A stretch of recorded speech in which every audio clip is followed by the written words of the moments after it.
પારનેરા ડુંગર ગુજરાતના વલસાડ જિલ્લાના પારનેરા ગામમાં આવ્યો છે. આ ડુંગર 152 મીટર ઊંચો છે અને તેના બે પ્રવેશદ્વાર છે, એક પારનેરા અને બીજું અતુલ તરફથી. ઇતિહાસમાં અહીં 15મી સદીમાં એક હિન્દુ રાજાએ કિલ્લો બનાવ્યો હતો.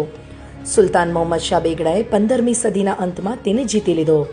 16મી સદીમાં પોર્ટુગીઝ લોકોએ 1558 અને 1568માં કિલ્લો કબજે કર્યો અને તેનો નાશ કર્યો. ઈસવીસન 1664 અને 1670 દરમિયાન છત્રપતિ શિવાજી મહારાજે સુરત પર હુમલો કર્યો. તેમના દળોએ પારનેરા કિલ્લામાંથી પસાર થઈને વિશાળ યુદ્ધ લડ્યું. કથા મુજબ છત્રપતિ શિવાજી મહારાજ પોતાના ઘોડા સાથે છુપાયેલા માર્ગ પરથી કૂદીને બચી ગયા. 1696માં મરાઠા સેનાપતિ મોરો પંડિતે કિલ્લાનો કબજો મેળવ્યો. 1780માં ગાયકવાડના હાથમાં કિલ્લો ગયો. ત્યારબાદ પેશવા બાલાજી બાજીરાવ ત્રીજાએ હુમલો કર્યો.